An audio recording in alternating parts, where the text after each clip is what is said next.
With us this afternoon to give remarks in his 22nd year as Director of Athletics at Wayne State University, Mr. Rob Fournier.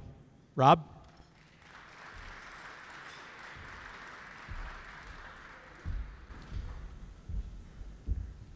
Thanks, Jason. Also, before I start, I want to give a shout out there to Dr. Turner, who helped put all this together, done a fabulous job. If you watch her, she's always following me around during these events because I'm not really sure what I'm doing, so she keeps me on track. So, Candace, thank you. And also Lauren and Jason and Gerald, they've done a great job in putting this together. My good friend Keith Williams said to me, he goes, you know, I like this venue a lot better. He said, why didn't we just do this here every year? And I said, well, you know, Keith, we used to play basketball games in here. And he's like, oh, yeah, I remember now. So,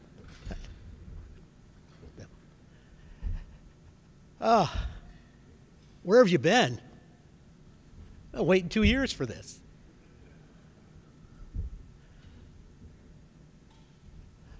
We've been through a lot the last 2 years as an athletic department. I'm sure each of you sitting out here will acknowledge. You know, the interesting thing about athletics during the whole pandemic, we kept competing. When the rest of the university shut down and went virtual, we were still going live over here. We practiced in masks. We tested ourselves 6 times a week. And that's that little finger thing that you do. No, ask those guys that were doing that antigen test early in the morning before they could go to practice. We canceled our first football season since there was a war in Europe, the one in the 40s. We moved our volleyball and our cross-country teams to the winter and the spring. We won a basketball championship right on this court without any fans. And when the university said, well, you got to be vaccinated in order to keep competing, 97% of our student athletes got vaccinated. So we feel the pain that you all felt. But I think there's a good lesson in there, and I think it's reflected in the student athletes we're inducting today. You know, student athletes are just wired differently. You give them a challenge, and they'll meet that challenge.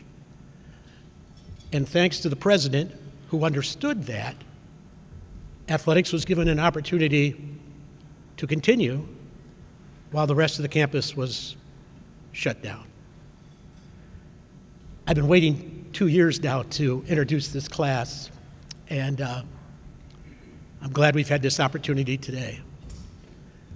I'm going to go through and just make some brief remarks about each of them, as I normally do, so you can get to know a little bit more about them other than a statistical presence. Yahsha Moore, women's tennis. You know, I've been around athletics a long time. Most of my bosses tell me too long. But I've seen a lot of people that are leaders on a team. You know, some are the more gregarious, outgoing, emotional type. And others, well, they're more reserved, more unassuming. You don't really see them being that outspoken. Both can be good leaders. But don't underestimate the quiet, unassuming one. Yahsha Moore. In Yahsha's career from 2011 to 2015 at Wayne State, you would have never thought she was the best tennis player on the court. That was until she picked up her racket and started to play. During her 4-year career, Wayne State's women's tennis record was 90-18.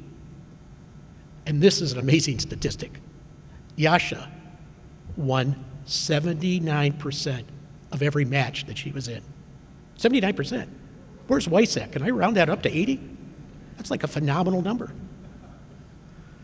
3 times they went to the NCAA tournament, once becoming the first team since 1982 to win both the tournament and the conference title. And their record in the GLIAC during that period of time, 49-3.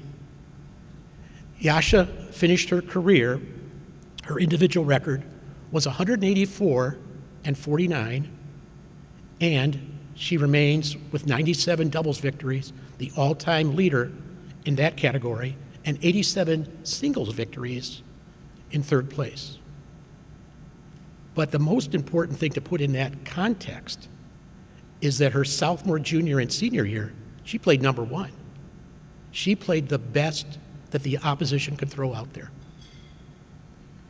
In addition to that excellent finish in the NCAA tournament, she was also 3 times a GLIAC selection. I asked Yahsha, who was an excellent athlete coming out of high school from West Bloomfield, why Wayne State? She said, well, all those other schools kept showing up with male coaches. And then one day, Sheila Snyder showed up. I know what that's like. And she said, I liked her from the beginning. She says, relationships are very important to me, as is family. And she said, Coach Snyder made it feel like a family. And she said, in my time at Wayne State, that's what I've taken away from it, that closeness that she developed in the team. She didn't care about you so much as an athlete as she did as a person. She says, I've learned a lot, I've grown a lot, and isn't really that what college is all about? Yeah, I think you got it. Remember that quiet, unassuming tennis player? Funny story. When they made it to that Sweet 16 round, Yahsha was playing the number 2 ranked player in the country at number 1 singles. And the match was maybe not going quite the way it should have gone. Tennis is a lot like life. It's kind of developed on the honor system. We expect you to obey laws. In tennis, we expect you to acknowledge if a shot is in or out, because you're kind of self-policing. Well, it seems like her opponent was having some trouble picking up some of those shots from Yahsha. But she didn't get mad. Some people would have thrown you off your game. You see it all the time in athletics. The other opponent gets inside your head and you can't get around it, and then you change what you do. No. The mentally tough kid does not change. Yahsha didn't throw her racket. She didn't yell. She didn't try to make an impossible shot because the other shots were good. No. She had the Yahsha Moore way of, making it known her displeasure. As her opponent rushed the net one time, Yahsha hit a racket shot right at her. It wasn't intended to score a point. It was intended to make a point. And amazingly, and I got to check this out medically, her opponent's eyesight after she plunked her improved dramatically. How in the hell does that happen? She won the second set 6-2, but they didn't complete the match because, the other matches were already done. But against the number 2 player in the country, she held her own. Well, today we're inducting Yahsha into the Hall of Fame. And if you look at the body of work and her impressive credentials, everybody could see it coming. Even an opponent with limited eyesight. Yahsha Moore, stand up.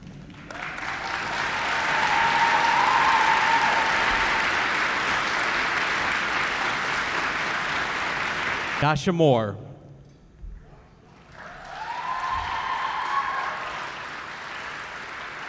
Yahsha Moore, a 4-year women's tennis letter winner, 2011 to 2015, a native of West Bloomfield, Michigan. Yahsha was a 4-time All-GLIAC performer, including 3 first-team honors.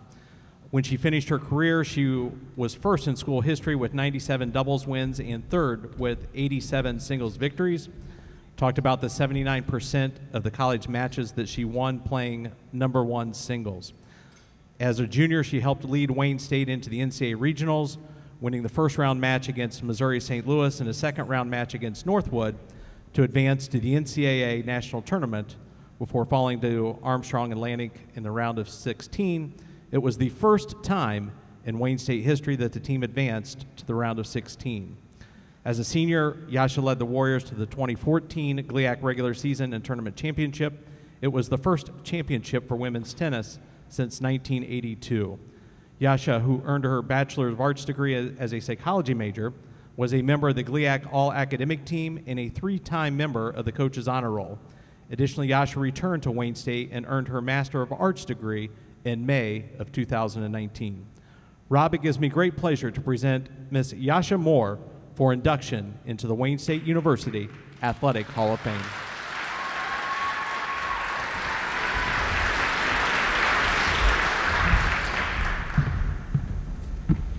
Okay, public speaking isn't really my thing either, so bear with me. First and foremost, I just want to say thank you, and I'm honored to be here with my fellow inductees, and I can't express how proud I am of all of us. Secondly, I want to thank Wayne State and Mr. Fournier for allowing me the great pleasure to represent them while playing tennis here. This certainly is a very emotional day for me, and I've truly been blessed to be able to play the sport that I love so much while also having an amazing support system that's helped make this day possible. Between my parents, teammates, coaches, and loved ones, the influence they've made in my life to make this day possible is indescribable. One of my favorite quotes throughout college was, "Alone we can do so little, but together we can do so much." And this quote is a true testament to why I'm able to stand before you. So many people have been responsible for my success, and my village includes my parents, teammates, and coaches. They've all helped mold me into the tennis player I became and pushed me to be better. With that being said, I'd first like to acknowledge my parents. They've been loving and supportive, and I'm appreciative for how they've poured into my life, especially through the tough times. My tennis career did not start off as successfully as you might think. My very first tennis tournament was when I was 10 years old, and like most kids, I was just happy to be there. So I went out there to play my first match very confidently with zero expectations, and somehow I managed to win my first competitive match ever. Now let's get into how that second match went.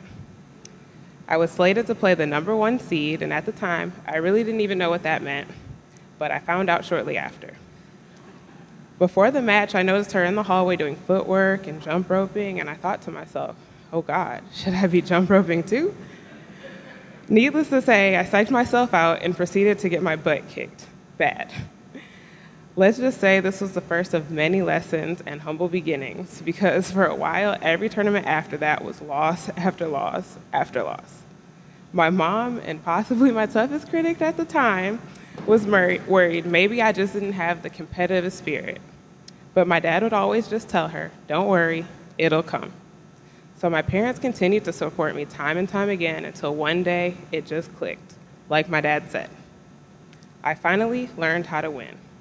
My parents' faith and belief in me never wavered, and they constantly found every way to help me be successful while doing everything in their power to help me achieve my goals, including my decision to come to Wayne State. While I was here at Wayne State, I was able to find my best friend, Ann Lee, who wasn't able to be here, and Coach Snyder. I could go on and on how both of them made my experience worthwhile, so I owe both of them a lot of credit. I'll start with Ann Lee. Since English wasn't her first language, we had a lot of trouble communicating at the beginning, and our first day playing together, we didn't even talk to each other at all. Coach comes up to us and says, "Are you guys at the library? You have to talk." So I guess that was the icebreaker we both needed, because after that, we never looked back. We went from not talking at all because we didn't know each other to not having to talk because we knew each other so well. So for that, I want to thank Coach Snyder for seeing something in both of us that I don't even think we saw in ourselves. I also want to thank Coach for believing in me and giving me the opportunity to coach alongside of her now. She's allowed me to continue my love and passion for tennis while also allowing me to give back to a program that has given so much to me. Lastly, I just want to say that it is by faith that we obtain the free gift of grace. I give all my praise to my Heavenly Father for His mercy. The path to get to this moment certainly wasn't easy, but He has made it worth it. Through all of the hard work and sacrifice, He has continued to bless me and show me His favor, and for that, I am forever grateful. Thank you.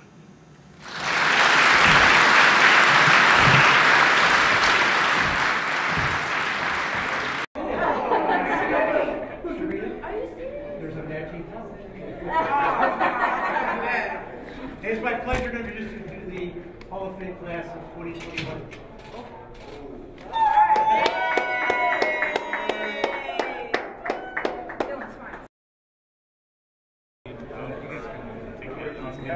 Have a seat when y'all get a chance.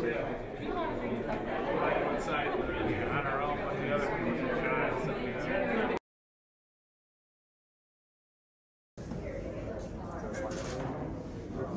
You can take a picture of that there, so I'll put this back in. Take a picture of that there. So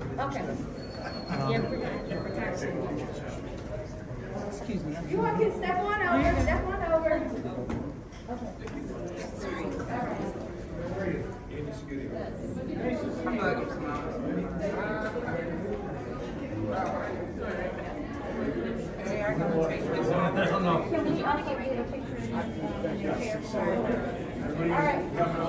Brad, stand back up. It's a picture. Thank you.